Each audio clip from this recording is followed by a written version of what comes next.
Indonesian President Joko Widodo are gathering for the UN climate conference, or COP26, on Monday in Scotland, with areas of focus to include pledges for emissions targets and funding to help developing nations cope with impacts from climate change.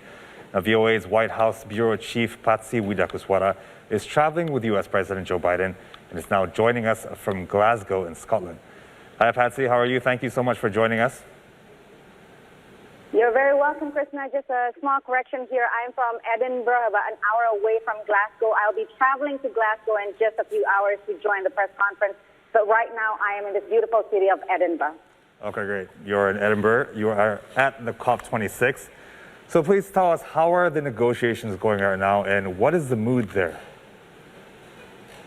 So I think the mood is urgent and dire and also somewhat pessimistic. I mean, as you know, we came into this COP26 summit at a disadvantage because leaders at the G20 in Rome failed to agree on the most important thing that can help save the planet, which is to cut emissions in terms of phasing out coal, domestic use of coal. And so the world's leaders of the wealthiest nations were not able to agree to that. And now it's just a much heavier lift here in Glasgow to be able to achieve the target of reducing global emissions, reducing global warming by 1.5 degrees Celsius to pre-industrial levels. Right now, the negotiations are happening. We are nowhere near that target of 1.5 degrees. We're closer to maybe 2.5, 2.7 degrees. Still way too hot for this planet to be safe. We still have another 12 days of negotiations. So hopefully the mood will become better with more pledges coming in from more countries, such as the one that was just given today by President Joko Widodo, as well as President Joe Biden, and a number of other important countries to slash deforestation, to stop deforestation by 2030. One very important note that I need to underline here is, despite all these pledges, we have to understand that these pledges have been made before, and still they have not materialized. There was already a global deforestation agreement in 2014, and that did nothing to stop deforestation, because obviously with all these pledges, all the leaders will need to take it back to their own countries, to their own legislative bodies, and create laws that would enact those steps. And that is the big question mark here. Is it just action, or is it just more talk? Right, so pledges, it needs to be more than pledges, needs more action. But of course, you need cooperation between nations as well. And some of the biggest nations, Indonesia and the US, President Joe Biden met with President Joko Widodo at the COP26. Can you tell us more about that meeting? What was discussed and what were the outcomes?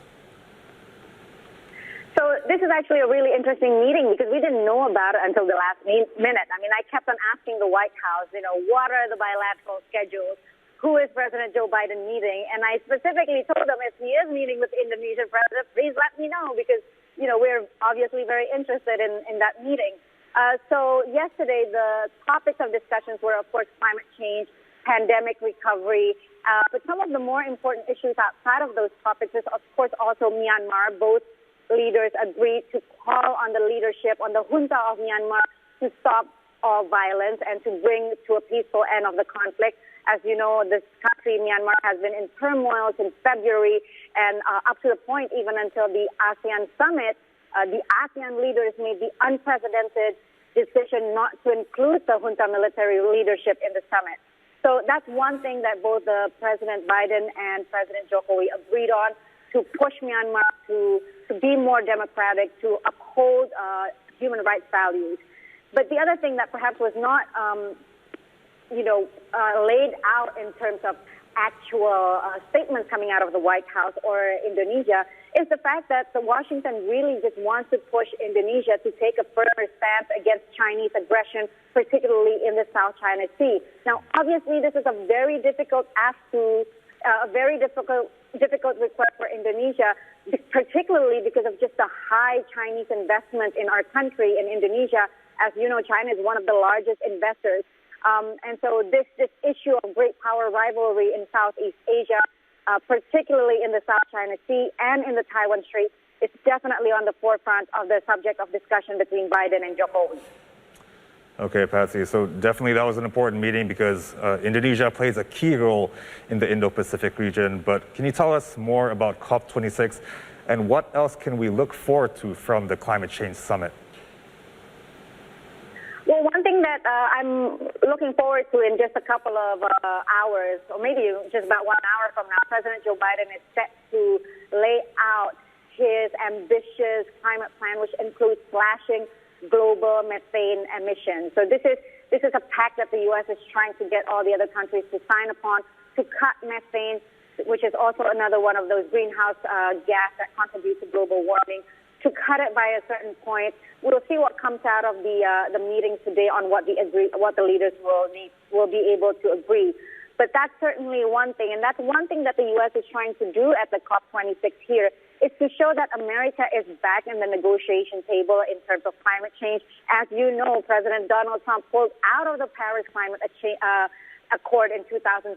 This is, of course, the landmark global agreement in 2015 that was promoted by President Obama, but then pulled out by President Donald Trump. And now President Joe Biden is here to say that America is back. America is willing to fulfill our commitments, including the commitment that President Joko Widodo asked from developing nations, which is that $100 billion per year to help them mitigate towards better renewable energies, cleaner renewable energies, mitigate the impact of climate change, and essentially help developing nations to help stop the planet from dying together.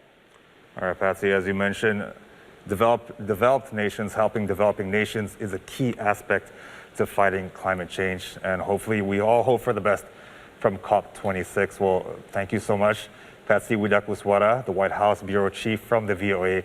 Thank you so much for your report.